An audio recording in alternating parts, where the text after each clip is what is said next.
Hi everybody, it's Ginger again, and we are ready to up-pot our seedlings. So this is a quick little video to show you how to do that.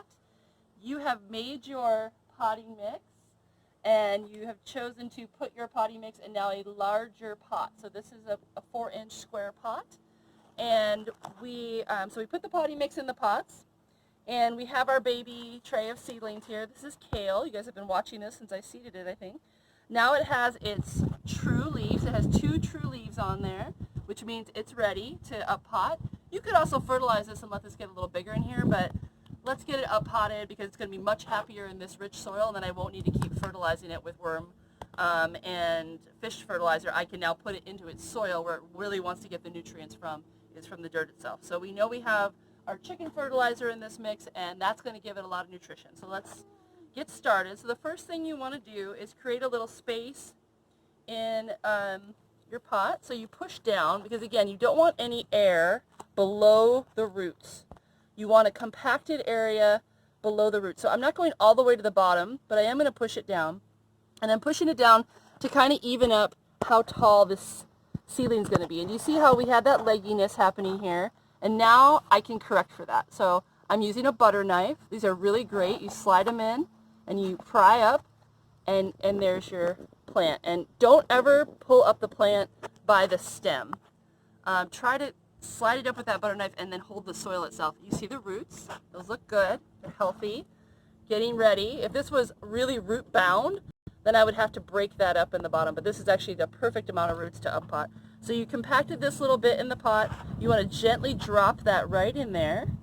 And then you're going to push it down. So what I want is for those seed leaves to be right at soil level. That's ideal.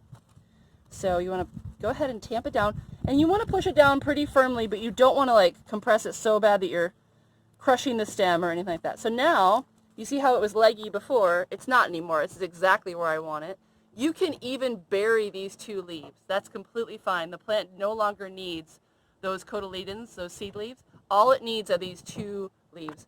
And so you can go ahead and bury them if you want, or you can leave them right at the soil level like I just did. That's fine too.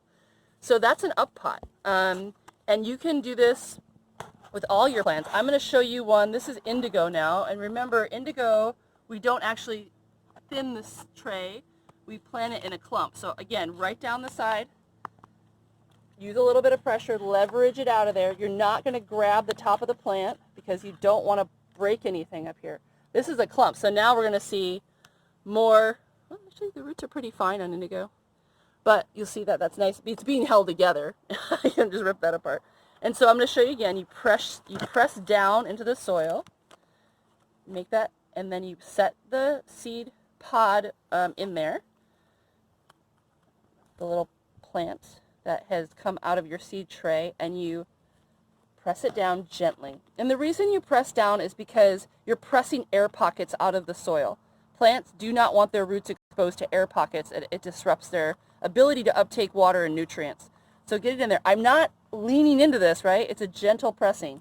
But if I go around, it shouldn't go like this. It should actually be firm to the touch. That's your up pot. Go through your whole tray. Now this is 72, so it's going to take up a lot more room than just this little tray. Now I'm going to have 72 4-inch pots, so you're going to have to give it some space. This is a good time to water them right after you up pot. Give them a watering. Let them get a drink. It's also good to do this in the morning, so when you water them, they have time to be in the sun and dry out a little bit. Again, don't overwater these pots. Do not overwater them. That's a sure way to kill them in the still cool weather of spring. So give them a water.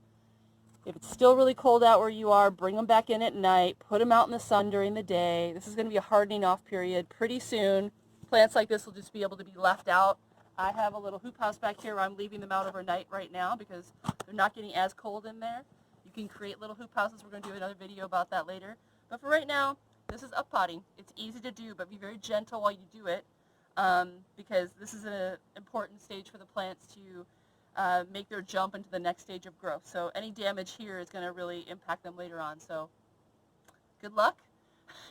Let me know if you have any questions. Always email me with your questions. And I also do private garden coaching if you want me to jump in and actually look at your garden and give you my private notes. We can do that. So send me a message if you want, and I'll see you in the next video.